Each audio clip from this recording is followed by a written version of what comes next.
मेरे प्यारे बच्चों, आज जो हम लोग टॉपिक पढ़ने वाले हैं उस टॉपिक का नाम है संज्ञा। जैसा कि आप लोग को विषय सूची दिया गया था, विषय सूची में जो है आपका शब्द जो है शब्द अलग अलग आधार पे आप लोग को बताया गया था। अब जो आप लोग को बताया जाएगा वो संज्ञा। अगला जो चैप्टर है आपका वो है संज्ञा। संज्ञा बताया जाएगा। चैप्टर नंबर आपका है 4, अध्याय 4 आपका टॉपिक है संज्ञा। संज्ञा का मतलब समझते हैं। संज्ञा का मतलब क्या होता है? सबसे पहले हम समझते हैं संज्ञा का मतलब। संज्ञा का जो मतलब होता है संज्ञा, ठीक है, संज्ञा का मतलब होता है नाम। क्या होता है? नाम। दुनिया में जितना भी चीज है जो हमारे आंखों से दिख रहा है या जो नहीं भी दिख रहा है, जैसे किसी का फीलिंग्स हमको नहीं दिखता है, वो भी तो है, होता है ना। दोस्ती नहीं दिखता है, प्यार नहीं दिखता है, ममता नहीं दिखता है, ये सब भी तो है। तो दुनिया में जितना भी चीज हमको दिख रहा है या जो हमको नहीं दिख रहा है, सारा कुछ क्या है? संज्ञा है। और उसका कुछ ना कुछ नाम होता है। जो दिख रहा है उसका भी कुछ नाम होगा, जो नहीं दिख रहा है उसका भी कुछ नाम होगा। तो 4 ही तरह का चीज होता है दुनिया में, ठीक है।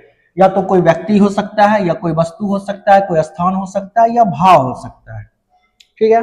ये 3 चीज जो है हमको दिख सकता है, अपने आंख से जो है हम देख सकते हैं ये 3 चीज को, लेकिन इस भाव को जो है हम देख नहीं सकते हैं, ठीक है। समझ में आ रहा है?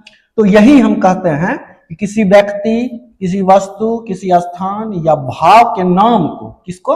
नाम को हम क्या कहते हैं? संज्ञा कहते हैं। यही इसका परिभाषा होता है। संज्ञा का मतलब ही होता है सभी नाम। जितना भी नाम है दुनिया में, जितना भी चीज है उसका कुछ ना कुछ तो नाम होगा ही। तो कुछ ना कुछ जो नाम होता है उसी को हम क्या कहते हैं? संज्ञा कहते हैं। तो 4 ही तरह का चीज होता है दुनिया में। या तो व्यक्ति होगा, या तो वस्तु होगा, या तो स्थान होगा, या तो भाव होगा। यही 4 तरह का चीज होगा और उसी के नाम को हम क्या कहते हैं? संज्ञा कहते हैं। इसका आइए देखते हैं परिभाषा। संज्ञा किसी व्यक्ति, वस्तु, स्थान, प्राणी या भाव के नाम को कहते हैं। समझ में आ गया? वही बात आपको समझाए। यह एक ऐसा शब्द है जो किसी चीज का नाम बताता है। वही बात है। ऐसा शब्द, संज्ञा ऐसा शब्द है जो किसी भी चीज का क्या बताता है? नाम बताता है। जैसे व्यक्ति, कोई व्यक्ति है जिसका नाम होगा क्या? राम। कोई वस्तु जैसे पुस्तक है, किताब है, कोई वस्तु है। स्थान, स्थान कोई भी स्थान है, दिल्ली एक स्थान है। उसके बाद प्राणी, हाथी जो है क्या है? एक प्राणी है, इसका भी कुछ नाम होगा। भाव, भाव में सुंदरता हो गया, ईमानदारी हो गया, ये सब क्या है? हमको दिखता नहीं है लेकिन इसका नाम होता है सुंदरता, ठीक है। सुंदर व्यक्ति को हम देख सकते हैं लेकिन सुंदरता जो है उसको हम देख नहीं सकते हैं, है ना। ईमानदारी, कोई ईमानदार व्यक्ति हो सकता है लेकिन उसका ईमानदारी हमको दिखता नहीं है, दिखने वाला चीज नहीं है, महसूस करने वाला चीज है, जानने वाला चीज है, उसका भी कुछ नाम है ना। इसी को हम क्या कहते हैं? संज्ञा कहते हैं। तो आइए आगे हम लोग बढ़ते हैं संज्ञा में। संज्ञा के कुछ उदाहरण, जैसे आप लोग को भी बताए हम, संज्ञा 4 तरह का जो होता है नाम होता है या संज्ञा होता है। या तो व्यक्ति हो सकता है, या वस्तु हो सकता है, स्थान हो सकता है, प्राणी हो सकता है, भाव हो सकता है। ये 5 तरह का चीज होता है, ठीक है। तो व्यक्ति में किसी भी व्यक्ति का नाम हो सकता है, जैसे राम, सीता, बच्चा, लड़का, नेताजी, ये सब क्या है? नाम है, ठीक है। किसी व्यक्ति का नाम हुआ। उसके बाद वस्तु, वस्तु में क्या क्या आ सकता है? जैसे मेज आ गया, कलम आ गया, पुस्तक आ गया, कागज आ गया, दीवार हो गया, ये सब क्या हो गया? वस्तु आपका हो गया। स्थान के बारे में अगर बोले तो भारत हुआ, दिल्ली हुआ, पंजाब हुआ, प्रयागराज हुआ, अमेरिका हुआ, ये सब क्या हो गया? स्थान हो गया, स्थान का नाम हुआ। प्राणी में अगर बात किया जाए तो गाय हुआ, हाथी हुआ, शेर हुआ, चिड़िया हुआ, घोड़ा हुआ, ये सब क्या हो गया? प्राणी हो गया। उसके बाद भाव, भाव में बचपन हुआ, सुंदरता हुआ, मिठास हुआ, ईमानदारी हुआ, अहिंसा हुआ, गर्मी हुआ, ये सब क्या है? ये सब भाव है जिसको हम देख नहीं सकते, उसको महसूस कर सकते। जैसे हवा, हवा को हम देख नहीं सकते, महसूस कर सकते हैं। गर्मी, ठंडक, ये सब को हम देख नहीं सकते, बस क्या कर सकते हैं? महसूस कर सकते हैं। इसका भी कुछ ना कुछ नाम है, उसको भी हम संज्ञा के अंदर में लाएंगे। हम बता चुके हैं कि जो दिख रहा है उसको भी संज्ञा कहेंगे, जो नहीं दिख रहा है उसको भी हम क्या कहेंगे? संज्ञा कहेंगे। आगे हम लोग देखते हैं यहाँ पे संज्ञा को बच्चों 2 आधार पे हम लोग बांटते हैं। संज्ञा को, जैसा कि आप लोग को हम बता रहे हैं, दिखने वाला और नहीं दिखने वाला। तो उस आधार पे संज्ञा को 2 भाग में हम बांटते हैं, ठीक है। पहला है दृश्य के आधार पे, मतलब दिखने वाले के आधार पे। दूसरा है अदृश्य के आधार पे, मतलब नहीं दिखने वाले के आधार पे। आप लोग सबसे पहले ये समझ जाइए, संज्ञा के भेद के बारे में आप लोग समझ जाइए। संज्ञा का जो है मुख्य रूप से या मूल रूप से अगर बोला जाए, ठीक है, संज्ञा का अगर मूल रूप से बोला जाए तो 3 ही भेद होता है। ऐसे हम लोग को पुस्तक में पढ़ने के लिए मिलता है 5 रूप से, है ना। लेकिन मुख्य रूप से अगर, मूल रूप से अगर पूछा जाए तो संज्ञा का 3 भेद ही होता है। ठीक है। पहला जो होता है वो होता है व्यक्तिवाचक, दूसरा होता है जातिवाचक, तीसरा होता है भाववाचक। 3 संज्ञा होता है। अब हम लोग पढ़े होंगे, अपने पुस्तक में पढ़े होंगे, एक होता है आपका द्रव्यवाचक, एक होता है आपका समूहवाचक। तो वो कहाँ आता है? वो जो आपका आता है वो जातिवाचक संज्ञा के अंदर ही आ जाता है। जातिवाचक संज्ञा का 2 भेद होता है, द्रव्यवाचक संज्ञा और समूहवाचक संज्ञा। वो आगे हम लोग देखेंगे, अगला स्लाइड में है, वो हम लोग आगे देखेंगे। यहाँ पर जो है आपका जातिवाचक संज्ञा के अंदर याद रखिएगा 2 भेद होता है, एक समूहवाचक संज्ञा, एक होता है द्रव्यवाचक संज्ञा। उसको हम आगे पढ़ेंगे। तो दृश्य के आधार पे हम 2 भाग में बांटते हैं संज्ञा को। दिखने वाला है ना, दिखने वाला जो है, दिखने वाला, तो दृश्य के आधार पे 2 भेद को हम बांटते हैं, 2 भेद को रखते हैं, एक व्यक्तिवाचक, एक जातिवाचक, देखने के आधार पे। और दृश्य के आधार पर एक को रखते हैं, वो है आपका भाववाचक संज्ञा। ये क्या बता रहे हैं वो आपको आगे समझ में आएगा। ठीक है। दृश्य, दिखने वाला अगर कोई भी वस्तु का नाम है, जैसे आपसे क्वेश्चन पूछ दिया, यह राम की पुस्तक है, ठीक है, पूछ दिया आपसे क्वेश्चन, यह राम की पुस्तक है, ठीक है, ऐसे क्वेश्चन पूछ दिया। उसके बाद आपको क्या करेगा, आपको यहां पे राम को अंडरलाइन कर दिया, पुस्तक को अंडरलाइन कर दिया। पूछेगा आपको कि कौन सा ये संज्ञा का कौन सा भेद है, कौन सा संज्ञा है, ये पूछा जाएगा आपसे।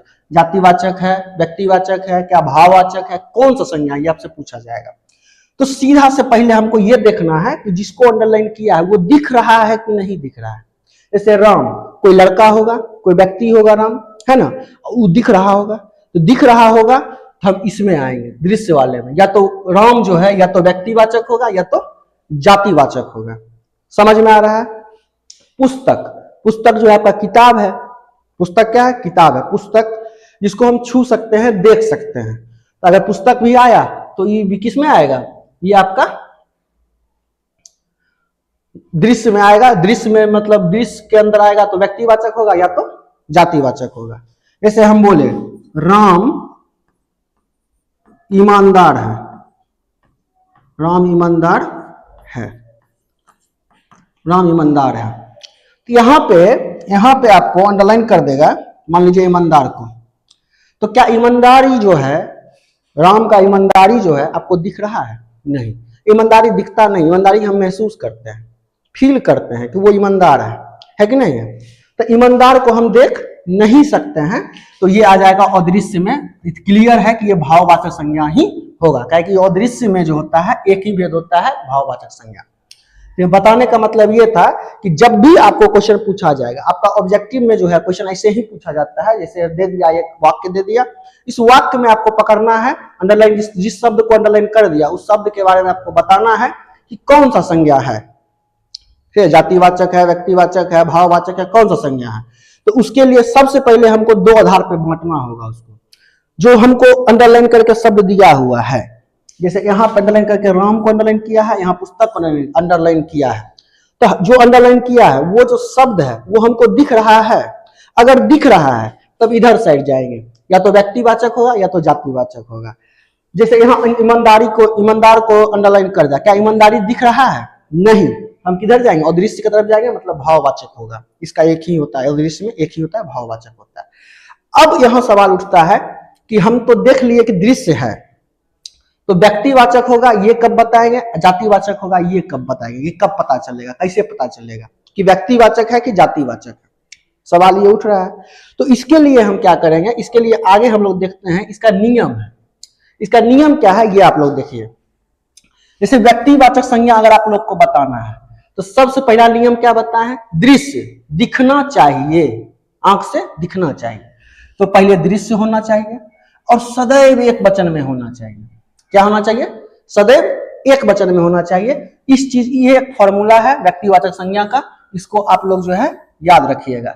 इसके माध्यम से जो है आप क्वेश्चन को सॉल्व कर सकते हैं। आगे वीडियो में बने रहिए, आगे इसके बारे में बताया जाएगा कि दृश्य प्लस सदैव एक वचन कैसे हम पकड़ेंगे कि व्यक्तिवाचक संज्ञा है। बहुत ही आसान भाषा में आप लोग समझ जाइएगा, और चुटकी बजाते ही जो है आप बता सकते हैं कि कौन सा संज्ञा है।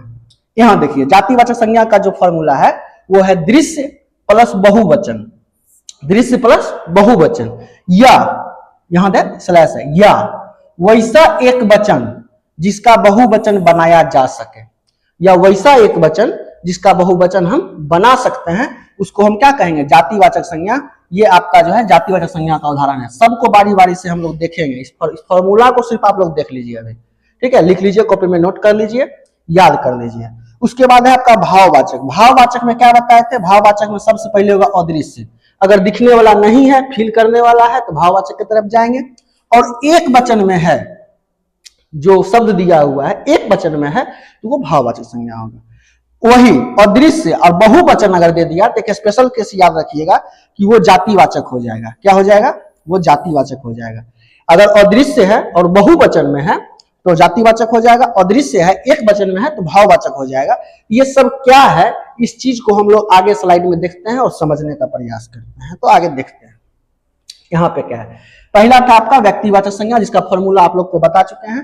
क्या है, दृश्य प्लस सदैव एक वचन। जैसे श्रवण फुटबॉल खेलता है, श्रवण को अंडरलाइन कर दिए, ठीक है, श्रवण को अंडरलाइन कर दिए और हम पूछे कि श्रवण जो है वो कौन सा संज्ञा है, श्रवण जो है कौन सा संज्ञा है, हम पूछ दिए।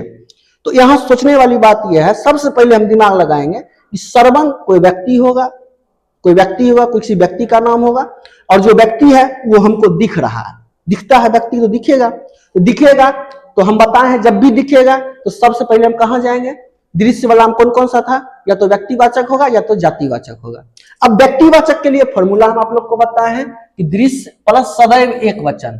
मतलब कहने का ये है कि दृश्य दिखने वाला हो और जो दिख रहा है शब्द है ना, जैसे यहाँ श्रवण, श्रवण कोई व्यक्ति है वो हमको दिखेगा, जो व्यक्ति होगा उसको हम देख सकते हैं, तो दृश्य के अंदर आया।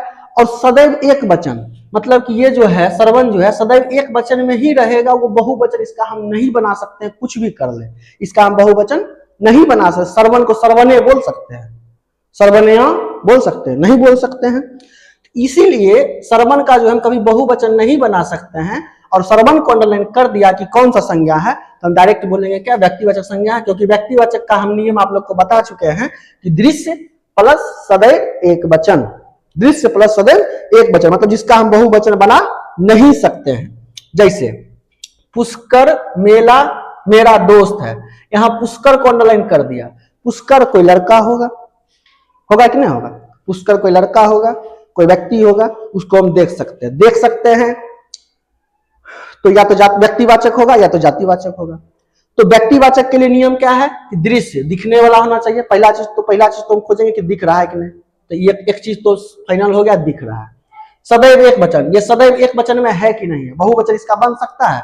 पुष्कर को पुष्करे बोल सकते हैं, नहीं बोल सकते, क्यों, क्योंकि नाम है, समझ रहे हैं ना बात, किसी व्यक्ति का, खास व्यक्ति का नाम है पुष्कर, उसको हम पुष्करे नहीं बोल सकते हैं, पुष्करियां नहीं बोल सकते हैं, समझ में, बहुवचन नहीं हो सकता है। सदैव कुछ भी करेंगे एक ही वचन में रहेगा। जैसे मान लीजिए पुस्तक है, हम लिख दिए पुस्तक, पुस्तक, पुस्तक लिखे, तो पुस्तक ये अभी एक वचन में है, लेकिन इसका बहुवचन बन सकता है, पुस्तकें हो सकता है, पुस्तकें हो सकता है। तो क्या ये व्यक्तिवाचक होगा, व्यक्तिवाचक होगा, नहीं होगा। क्यों, क्योंकि व्यक्तिवाचक का नियम कहता है कि दिखने वाला हो और सदैव एक वचन में रहे। सदैव एक वचन का मतलब हुआ कि हम कुछ भी करें बहुवचन नहीं होगा, उसका बहुवचन नहीं बनेगा।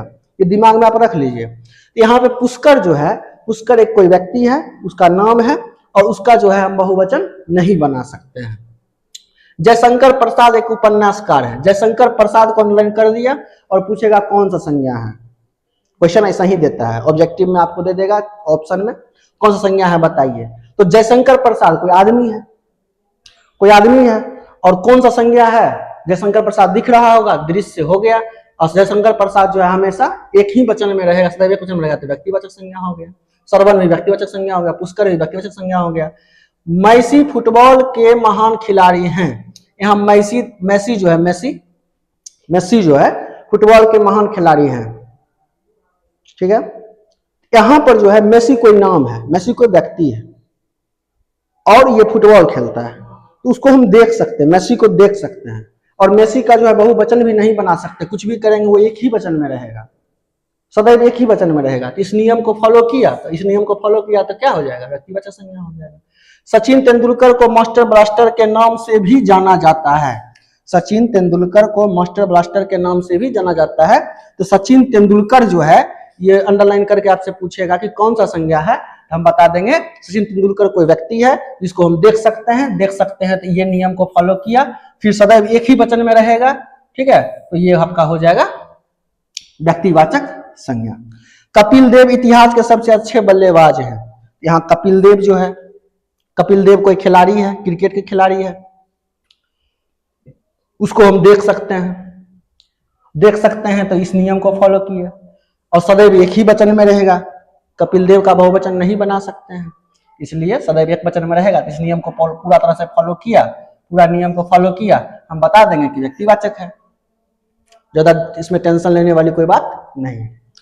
चेतन भगत, क्या यहाँ पूरा नहीं दिख रहा है, यहाँ चेतन भगत जो है ये भी आपका व्यक्तिवाचक संज्ञा होगा, क्योंकि सदैव एक वचन में रहेगा और दिखेगा, कोई व्यक्ति है।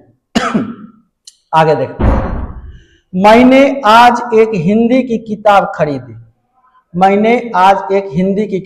खरीदी। यहाँ पे हिंदी को अंडरलाइन कर दिया, हिंदी को, ठीक है।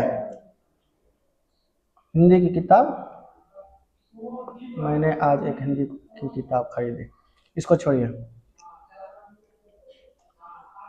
सबसे ज्यादा प्रयोग की जाने वाली भाषा, यहाँ देखिए, जैसे हिंदी की किताब खरीदी, हिंदी जो है ना, हिंदी, उसको हम देख सकते हैं।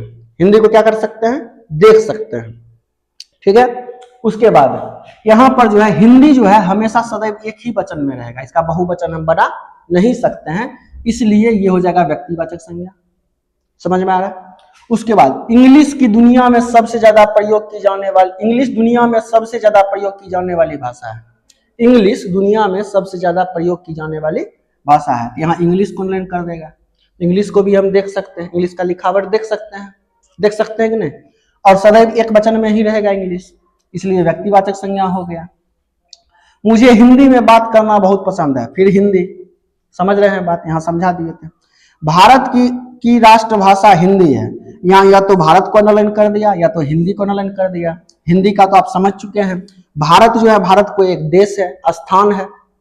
भारत को हम देख रहे हैं, देख सकते हैं, कोई स्थान है तो देख ही सकते हैं, भारत को हम देख सकते हैं, है कि नहीं।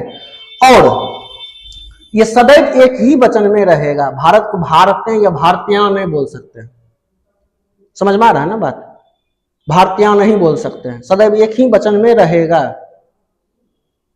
तो ये कौन सा संज्ञा हो गया, ये आपका व्यक्तिवाचक संज्ञा हो गया। मैं अभी अंग्रेजी भाषा सीख रहा हूं, अंग्रेजी को अंडरलाइन कर दिया, ये कौन सा संज्ञा है, तो यहाँ पर जो संज्ञा है वो आपका व्यक्तिवाचक संज्ञा है। अंग्रेजी के बारे में, इंग्लिश के बारे में आपको समझा चुके हैं। इंग्लिश कोई भाषा है जिसको हम देख सकते हैं, उसके लिखावट को हम देख सकते हैं और सदैव एक ही वचन में रहेगा, तो व्यक्तिवाचक संज्ञा आपका होगा। आगे हम लोग देखते हैं, आगे है और भी है। मैं व्यक्तिवाचक संज्ञा का और भी उदाहरण है, बहुत सारा उदाहरण हम लोग देख लेते हैं ताकि अच्छे से हम लोग को समझ में आए, ऑब्जेक्टिव बनाने में प्रॉब्लम ना हो। मैं जयपुर में रहता हूं, जयपुर को अंडरलाइन कर दिया। जयपुर कोई स्थान है कि नहीं है, जयपुर कोई स्थान है जिसको हम देख सकते हैं जयपुर को, लेकिन जयपुर का बहुवचन नहीं बनेगा, वो सदैव एक ही वचन में रहेगा, इसलिए दृश्य प्लस सदैव एक वचन कौन सा संज्ञा हो जाएगा, व्यक्तिवाचक संज्ञा हो जाएगा। पुणे एक स्मार्ट सिटी बन गया, पुणे को अंडरलाइन कर दिया, पुणे को अंडरलाइन कर दिया, ये एक स्थान है, इसको हम देख सकते हैं और इसका बहुवचन नहीं बनेगा, पुणे को पुण्य नहीं बोल सकते हैं, है कि नहीं, ये हमेशा क्या रहेगा, एक ही वचन में रहेगा, इसीलिए इसको जो है हम व्यक्तिवाचक संज्ञा कहेंगे। ताजमहल विश्व के 7 अजूबों में से एक है, ताजमहल को अंडरलाइन कर दिए। अब पूछेगा कि ताजमहल कौन सा संज्ञा है, ऐसा ही क्वेश्चन पूछता है, तो ताजमहल को हम देख सकते हैं, तो दृश्य है। आगे क्या है फॉर्मूला में, सदैव एक वचन, देखेंगे सदैव एक वचन में रहेगा कि नहीं रहेगा, तो ताजमहल जो सदैव एक ही वचन में रहेगा, ताजमहले नहीं बोल सकते, ताजमहलो नहीं बोल सकता है, बहुवचन नहीं बन सकता है, तो ये आपका व्यक्तिवाचक हो गया। दिल्ली में कुतुब मीनार है, तो दिल्ली स्थान है, देख सकते हैं, इसका बहुवचन नहीं बन सकता है, तो व्यक्तिवाचक हो गया। आगरा में ताजमहल है, आगरा जो है वो भी एक स्थान है, इसको भी हम देख सकते हैं, लेकिन इसका भी बहुवचन नहीं बन सकता है। मुंबई दुनिया की सबसे ज्यादा जनसंख्या वाला शहर है, मुंबई दुनिया की सबसे ज्यादा जनसंख्या वाला शहर है, ऐसा आपको वाक्य दे दिया। मुंबई को अंडरलाइन कर दिया। अब पूछेगा कि मुंबई कौन सा संज्ञा है, तो मुंबई एक क्या है, शहर है जिसको हम देख सकते हैं, और इसका बहुवचन हम नहीं बना सकते हैं, ये सदैव एक वचन में रहेगा।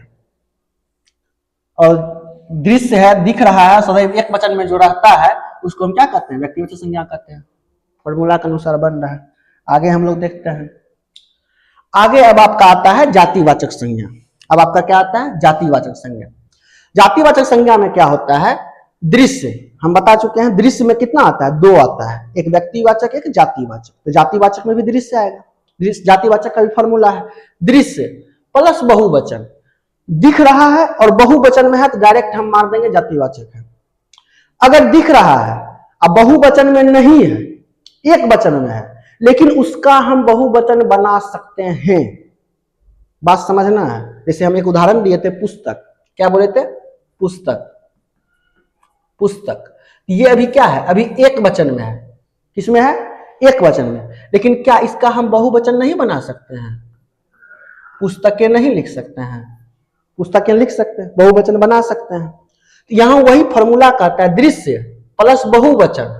अगर हमको पुस्तकें दिया रहता है तो हम डायरेक्ट बोल देते इस नियम को फॉलो कर रहा है, इतना दूर को फॉलो कर रहा है, डायरेक्ट बोल देते क्या, जातिवाचक है। तो जातिवाचक का क्या नियम है, दृश्य प्लस बहुवचन। पुस्तकें हैं तो पुस्तक है तो पुस्तक को हम देख सकते हैं, तो इस नियम को फॉलो कर लिया, प्लस बहुवचन, बहुवचन में भी है, इतना नियम को फॉलो किया, जातिवाचक हम बोल देंगे। अब मान लीजिए कि पुस्तकें नहीं दिया, हमको क्या दे दिया, हमको दे दिया पुस्तक। क्या दे दिया, पुस्तक। तो सबसे पहले देखेंगे कि जो शब्द दिया है, शब्द क्या है, पुस्तक है। तो जो शब्द दिया वो दिख रहा है कि नहीं। अगर दिख रहा है तो यहाँ पे दिख रहा है, पहला नियम है दिख रहा है, चलिए ठीक है, दिख रहा है। बहुवचन में है, बहुवचन में नहीं है। लेकिन आगे फिर नियम कहता है कि वैसा एक वचन जिसका बहुवचन बनाया जा सकता है। तो वैसा एक वचन जिसका बहुवचन हम बना सकते हैं, क्या हो जाएगा, जातिवाचक हो जाएगा। जैसे पटना था, दिल्ली था, मुंबई था, उसका हम कुछ भी करते बहुवचन बनता ही नहीं। जैसे सचिन तेंदुलकर था, कपिल देव था, हम कुछ भी कर लेते बहुवचन नहीं बन सकता था, इसलिए वो व्यक्तिवाचक संज्ञा था। लेकिन यहां पर जो है, यहां पे बहुवचन में अगर दिया है तो हम जातिवाचक मारेंगे, लेकिन नहीं दिया है थोड़ा सा रुकेंगे और देखेंगे कि क्या वो बहुवचन बन सकता है। हाँ बन सकता है, पुस्तक का पुस्तकें बोल सकते हैं, ठीक है। तो हम बोलेंगे कि ये आपका जातिवाचक संज्ञा है। जैसा कि आप लोग को हम बताए थे कि जातिवाचक संज्ञा के दो भेद हैं, एक आपका है द्रव्यवाचक संज्ञा, एक है आपका समुदायवाचक या समूहवाचक संज्ञा। समझ में आ रहा है, समुदाय या समूहवाचक संज्ञा जातिवाचक के अंदर ही आता है। द्रव्यवाचक जातिवाचक संज्ञा इसको हम बोलते हैं, द्रव्यवाचक जातिवाचक संज्ञा इसको हम बोलते हैं। वे संज्ञा शब्द जो किसी द्रव्य पदार्थ का बोध कराते हैं, वे शब्द जो किसी द्रव्य पदार्थ का बोध कराते हैं। द्रव्य पदार्थ का मतलब हुआ कि जिसको हम तौल सकते हैं, जिसको हम माप सकते हैं, जिसको हम नाप सकते हैं। समझ में आया, द्रव्य पदार्थ का बोध कराता है, उसको हम द्रव्यवाची जातिवाचक संज्ञा कहते हैं या द्रव्यवाचक संज्ञा कहते हैं। समझ में आया। जैसे दूध, दूध को हम क्या कर सकते हैं, दूध को नाप सकते हैं, घी को भी नाप सकते हैं, पानी को भी नाप सकते हैं, शक्कर को तौल सकते हैं। वही है नियम, इसको हम तौल सकते हैं, नाप सकते हैं, माप सकते हैं, गिन सकते हैं। ये सब किसके अंदर आएगा, द्रव्यवाचक संज्ञा के अंदर आएगा। जैसे गैस हो गया, गैस को भी हम वजन करके खरीदते हैं, डीजल को भी हम नाप करके खरीदते हैं, पेट्रोल को भी नाप करके खरीदते हैं, है कि नहीं। सोना को जो है वजन करके खरीदते हैं, तांबा को भी वजन, चांदी, तांबा, पीतल, लोहा, प्लास्टिक, स्टील, ये सब को भी हम तौल के खरीदते हैं।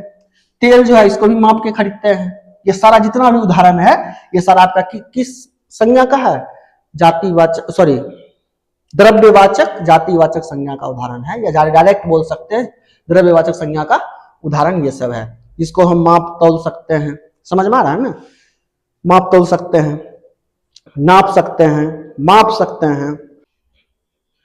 जैसा कि हम लोग समूहवाचक संज्ञा देख रहे थे, तो समूहवाचक संज्ञा में वे संज्ञा शब्द जो किसी समुदाय या समूह का बोध कराते हैं, उसे समुदाय, समूहवाची या जातिवाचक संज्ञा कहते हैं। ठीक है। जैसे टीम, टीम में क्या बताया जा रहा है, टीम में मतलब समूह का बोध करा रहा है। दल, दल में भी समूह का बोध करा रहा है। वृंद, गण, गण का मतलब समूह का बोध करा रहा है। जन, जन मतलब समूह का बोध करा रहा है। टोली, टोली मतलब भी समूह का बोध करा, टोली में बहुत सारा आदमी होगा। गुच्छा, गुच्छा में जैसे अंगूर का गुच्छा में तो एक अंगूर के बारे में नहीं बता रहा है, बहुत सारा अंगूर के बारे में बता रहा है, गुच्छा है। या चाबी का गुच्छा, चाबी गुच्छा में जो है जैसे आप देख सकते हैं ये चाबी का गुच्छा है, ठीक है, इसमें एक चाबी नहीं है, बहुत सारा चाबी है, चाबी का गुच्छा होगा, ठीक है। उसके बाद है कुंज, सभा, सेना, सम्मेलन, गिरोह, जत्था, गोष्ठी, आगार इत्यादि, ये सब किस चीज का उदाहरण है? समूहवाचक संज्ञा का उदाहरण है, जो किसके अंदर आता है? जातिवाचक संज्ञा के अंदर में आता है। इसको ध्यान से याद रखिएगा। आगे हम लोग बढ़ते हैं। आगे है जातिवाचक संज्ञा जो है, जो आप लोग को जातिवाचक संज्ञा हम पढ़ाए हैं, उसका कुछ उदाहरण हम लोग देख लेते हैं, है ना, कुछ उदाहरण देख लेते हैं। उसके बाद जो है आगे हम लोग बढ़ेंगे। तो जातिवाचक संज्ञा का जो है जो फॉर्मूला है, फॉर्मूला में क्या बताया है? दृश्य होना चाहिए, बहुवचन में होना चाहिए। या बहुवचन में नहीं है, एक वचन में है, तो हम देखेंगे, चेक करेंगे क्या उसका बहुवचन बना सकते हैं। बहुवचन बना सकते हैं तो जातिवाचक होगा। जैसे लड़का खेल रहा है, इसको अंडरलाइन कर दिए। कोई लड़का है वो दिख सकता है, दिखेगा ना, कोई लड़का है उसको हम देख सकते हैं, तो देख सकते हैं। चलिए यहां तक तो नियम हो गया फॉलो, ठीक है। क्या ये बहुवचन में है? लड़का एक वचन हुआ, बहुवचन में नहीं है। चलिए इस नियम को फॉलो नहीं किया। आगे है नियम, वैसा एक वचन जिसका बहुवचन बनाया जा सके। ये एक वचन है, क्या चेक करेंगे पहले, इसका बहुवचन बन सकता है? लड़का तो लड़के हो सकता है, बहुवचन बन सकता है, तो लड़का जो है कौन संज्ञा हो जाएगा? जातिवाचक हो जाएगा। जैसे पुस्तक बहुत ज्ञानवर्धक है, पुस्तक को अंडरलाइन कर दिया, तो पुस्तक, दृश्य मतलब दिखता होगा, दृश्य है। और ये अभी तो एक वचन में है, लेकिन चेक करेंगे, देखिए बहुवचन कोई फॉलो नहीं कर रहा है। चलिए अब आगे देखते हैं नियम में, वैसा एक वचन जिसका बहुवचन बनाया जा सके। मतलब अगर एक वचन में भी है तो उसको हम चेक करेंगे पहले। पुस्तक है तो उसको हम चेक करेंगे क्या इसका बहुवचन बना सकते हैं, तो पुस्तक पुस्तकें हम बोल सकते हैं, बहुवचन बन सकता है। इसलिए ये जो है आपका कौन सा संज्ञा हो गया? पुस्तक जो है जातिवाचक संज्ञा हो गया। पुस्तकें बना बहुवचन बना सकते हैं।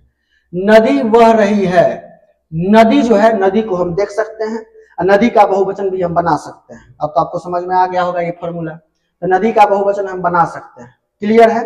नदी, नदियां बोल सकते हैं, नदियां बोल सकते हैं, ये आपका बहुवचन बन सकता है, इसलिए आपका जातिवाचक हो गया। फल स्वास्थ्य के लिए लाभदायक होते हैं। फल जो होता है, फल, फल को भी हम देख सकते हैं, अब फल का बहुवचन बन सकता है, फलें हो सकता है, ठीक है, फलें हो सकता है, तो ये आपका जातिवाचक संज्ञा हो जाएगा। लड़का, वह एक अच्छा लड़का है, लड़का, लड़का को अंडरलाइन कर दिया, लड़का को अंडरलाइन कर दिया, लड़का को हम देख सकते हैं, इसका बहुवचन बना सकते हैं, तो जातिवाचक हो जाएगा। यहाँ आप देख लीजिए, आप लड़का का उदाहरण समझा चुके हैं, लड़का के बारे में। पुस्तक, पुस्तक के बारे में भी हम आपको समझा चुके हैं। यह पुस्तक बहुत उपयोगी है, पुस्तक को अंडरलाइन कर दिया, और पूछेगा पुस्तक कौन सा संज्ञा है, तो पुस्तक को देख सकते हैं। चलिए देख लीजिए, तो दृश्य हो गया, फॉर्मूला के हिसाब से आ गया। क्या बहुवचन में है? नहीं, बहुवचन में नहीं है। फिर आगे देखेंगे, वैसा एक वचन जिसका बहुवचन बना सकते हैं, तो पुस्तक का पुस्तकें हम बना सकते हैं बहुवचन, ये सदैव एक वचन में नहीं रहने वाला है, बहुवचन इसका बन सकता है, इसलिए जो है ये आपका जातिवाचक संज्ञा हो गया। नदी, भारत में कई नदियां हैं, नदियां, नदी तो देख सकते हैं, चलिए दृश्य हो गया। आगे है बहुवचन, क्या ये बहुवचन में है? तो हाँ है, इतना दूर फॉर्मूला में ही पता चल गया कि ये जातिवाचक है। पर्वत बहुत ऊंचे होते हैं, पर्वत, पर्वत को भी देख सकते हैं, अब पर्वत का पर्वते बना सकते हैं, है ना, पर्वते बोल सकते, बहुवचन बन सकता है, इसलिए ये आपका जातिवाचक हो गया। शहर बहुत भीड़ भाड़ वाले हो सकते हैं, तो यहाँ पर जो है शहर को शहरे बोल सकते हैं, शहरे का मतलब हुआ बहुत सारा शहर, है कि नहीं है, इसका हम बहुवचन बना सकते हैं। इसको जो है हम शहर को देख भी सकते हैं, बहुवचन भी बना सकते हैं, इस नियम को फॉलो किया तो जातिवाचक हो गया। पशु, पशु, यह एक पशु है, पशु को हम पशुओं बोल सकते हैं, पशुओं बोल सकते हैं, बहुवचन बन सकता है, पशु को देख भी सकते हैं, तो दोनों नियम को फॉलो कर रहा है। जब दोनों नियम को फॉलो करेगा तो ये हो जाएगा आपका जातिवाचक संज्ञा। आगे हम लोग देखते हैं, आगे आपका है भाववाचक संज्ञा। हम भाववाचक संज्ञा के बारे में अच्छे से समझते हैं। इसका जो फॉर्मूला है वो है अदृश्य प्लस एक वचन, अदृश्य प्लस एक वचन। इसका कुछ उदाहरण देखते हैं, उदाहरण से ही हमको समझ में आ जाएगा। जैसे हलवे में मिठास थोड़ी कम है, मिठास को अंडरलाइन कर दिया, मिठास को क्या कर दिया, अंडरलाइन कर दिया, और पूछेगा ये कौन सा संज्ञा है। तो मिठास जो है उसको हम देख नहीं सकते हैं, महसूस कर सकते हैं। और जब अदृश्य है, तो अदृश्य है तो अदृश्य में दो संज्ञा होता है। एक स्पेशल केस बताए थे जातिवाचक के लिए, जातिवाचक के लिए क्या बताए थे, अदृश्य प्लस बहुवचन, अदृश्य प्लस बहुवचन। वो आगे हम लोग देखेंगे और विस्तार से। लेकिन अदृश्य प्लस एक वचन है तो वो क्या होगा, भाववाचक होगा। भाववाचक का नियम क्या है, अदृश्य प्लस एक वचन। यहां पे देखिए मिठास जो है, मिठास ये एक वचन में है कि नहीं है, एक वचन, सदैव एक वचन नहीं बोल रहे हैं, एक वचन, अदृश्य प्लस एक वचन। अगर एक वचन में है, अदृश्य है, वो क्या हो जाएगा, भाववाचक हो जाएगा। बचपन, तुम मुझसे मिलकर मेरी बचपन की यादें ताजा हो गई, सॉरी तुमसे मिलकर मेरी बचपन की यादें ताजा हो गई। यहाँ बचपन को अंडरलाइन कर दिया। पूछेगा क्या, बचपन कौन सा संज्ञा है। तो बच्चा को हम देख सकते हैं लेकिन उसका बचपन को हम देख नहीं सकते, बचपन को महसूस करते हैं। और बचपन जो है एक वचन में भी दिया हुआ है। तो अदृश्य है मतलब कि हम उसको देख नहीं सकते, अदृश्य है और एक वचन में है, क्या हो जाएगा, ये भाववाचक हो जाएगा। सुंदरता, तुम्हारे बाग में फूलों की सुंदरता देखते ही बनती है, सुंदरता को अंडरलाइन कर दिया। पूछेगा क्या, कौन सा संज्ञा है, तो सुंदरता को हम देख नहीं सकते हैं, महसूस करते हैं। सुंदरता को क्या करते हैं, महसूस करते हैं। समझ में आ रहा है ना बात। और ये एक वचन में है, अदृश्य भी है और एक वचन में भी है। इस नियम को फॉलो किया क्या हो जाएगा, भाववाचक संज्ञा हो जाएगा। गरीबी, भारत में कई सारे लोग गरीबी से जूझ रहे हैं। तो गरीबी, गरीबी को अंडरलाइन कर दिया, गरीबी को अंडरलाइन कर दिया। तो गरीबी, गरीब को हम देख सकते हैं लेकिन गरीबी को हम नहीं देख सकते हैं, गरीबी को देख नहीं सकते हैं।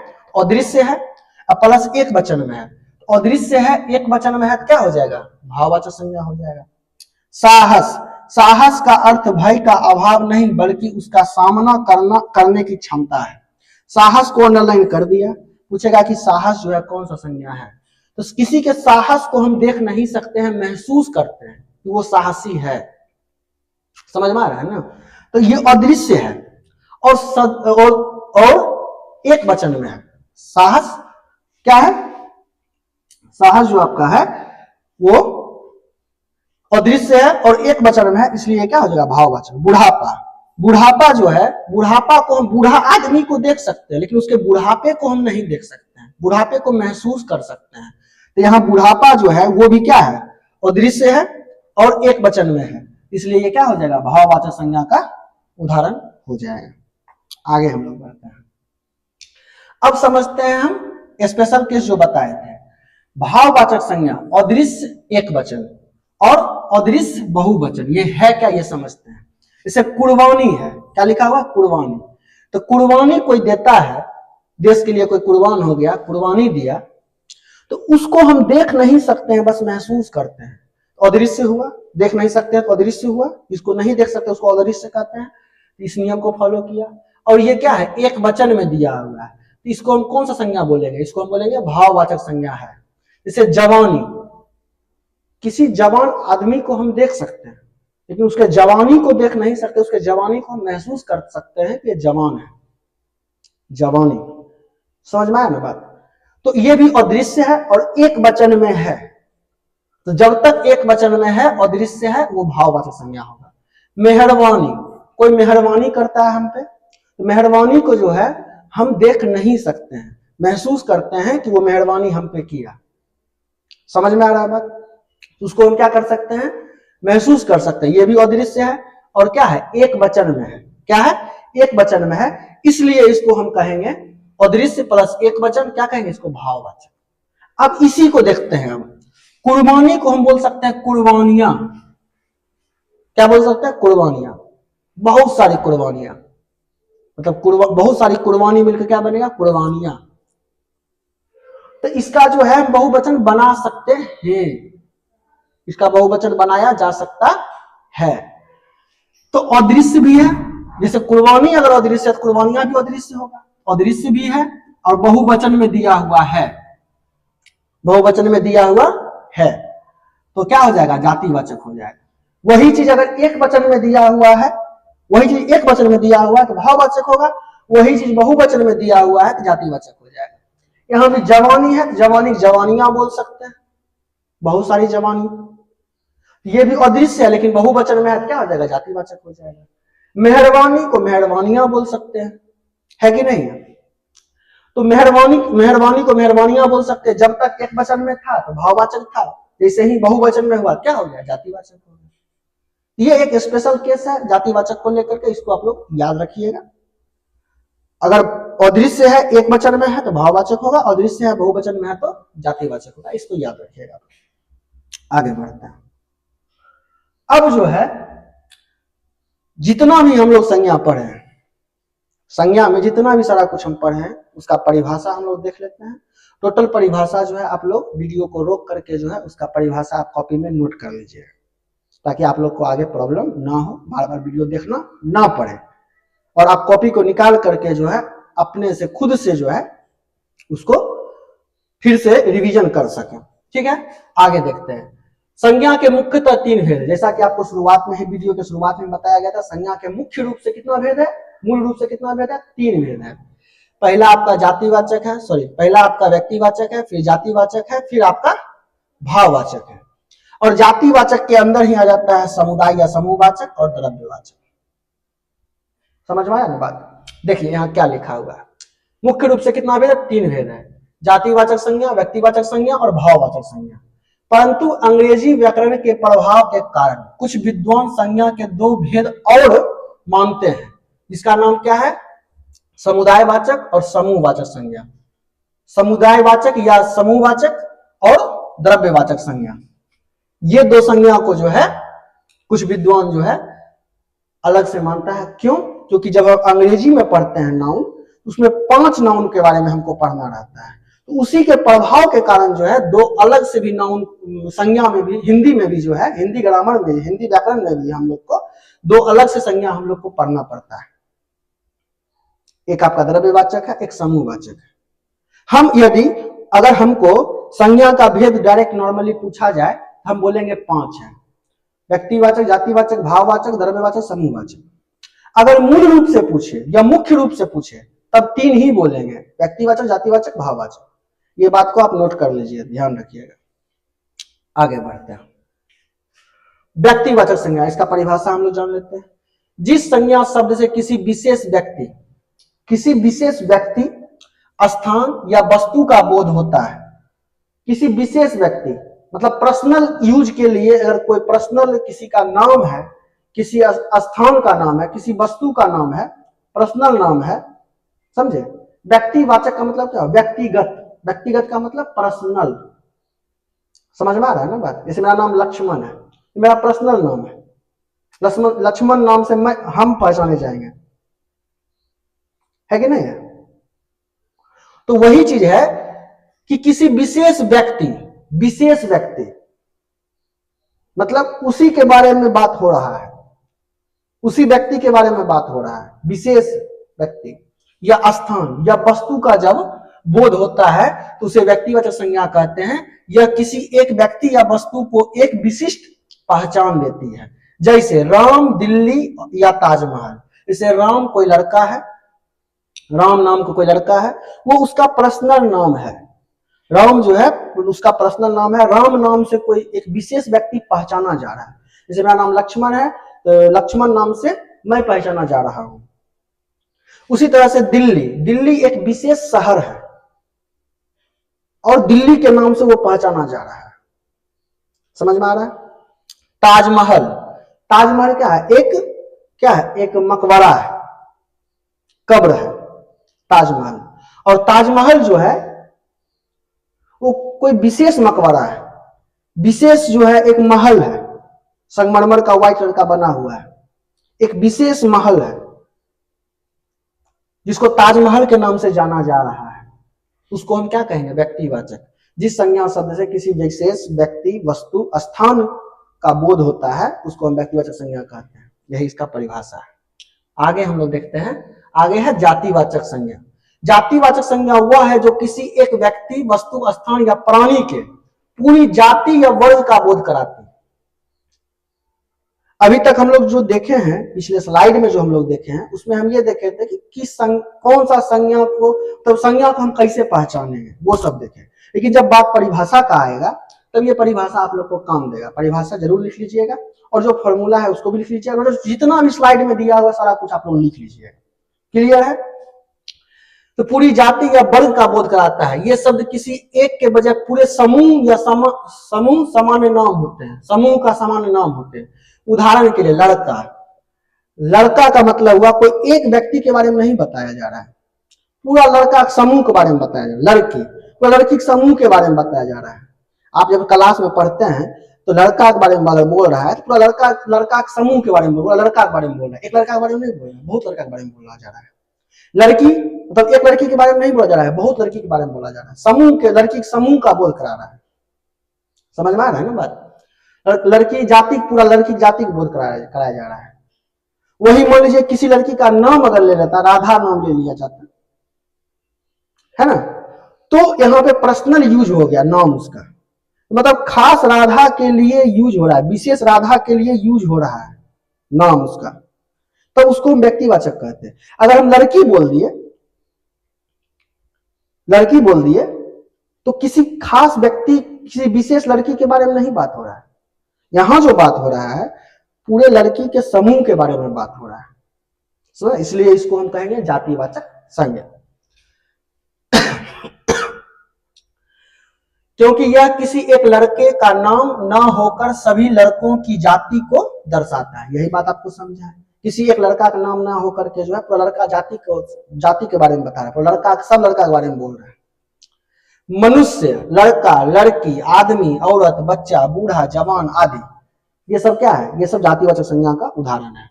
पशु पक्षी, गाय, घोड़ा, कुत्ता, बिल्ली, शेर, हाथी, पक्षी, चिड़िया, बकरी आदि, ये सब भी क्या है? जातिवाचक संज्ञा है। वस्तुएं, पुस्तक, कुर्सी, मेज, घर, विद्यालय, नदी, पर्वत, शहर, देश, फल, सब्जी, कपड़ा, खिलौना, ये सब क्या है?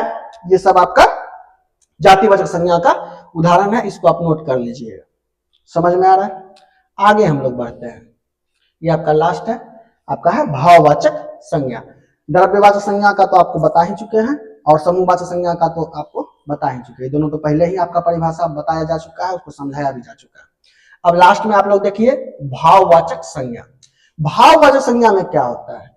जिस संज्ञा शब्द से किसी व्यक्ति या वस्तु के गुण, क्या गुण है? ईमानदार है, बेईमान है, समझे? गुण, दशा, भाव, अवस्था, अवस्था का मतलब हुआ, भाव का मतलब हुआ फीलिंग्स, किसी के फीलिंग्स के बारे में बताया जा रहा है। अवस्था मतलब बूढ़ा है, बुढ़ापा है, बचपना है, बचपन है, जवानी है, वो हो गया। धर्म का बोध हो उसे भाववाचक संज्ञा कहते हैं। उसको क्या कहते हैं? भाववाचक संज्ञा कहते हैं। ये वे चीजें हैं जिन्हें हम केवल महसूस कर सकते हैं, देख या छू नहीं सकते, जैसे खुशी, बचपन, मिठास, बुढ़ापा, वीरता और सुंदरता। ये सारा कुछ तो आप लोग को पिछले स्लाइड में समझा ही दिया गया है कि जैसे यहाँ पे मान लीजिए बुढ़ापा है या मिठास है, इसको हम छू नहीं सकते हैं, देख नहीं सकते हैं, बस महसूस कर सकते हैं, फील कर सकते हैं सिर्फ।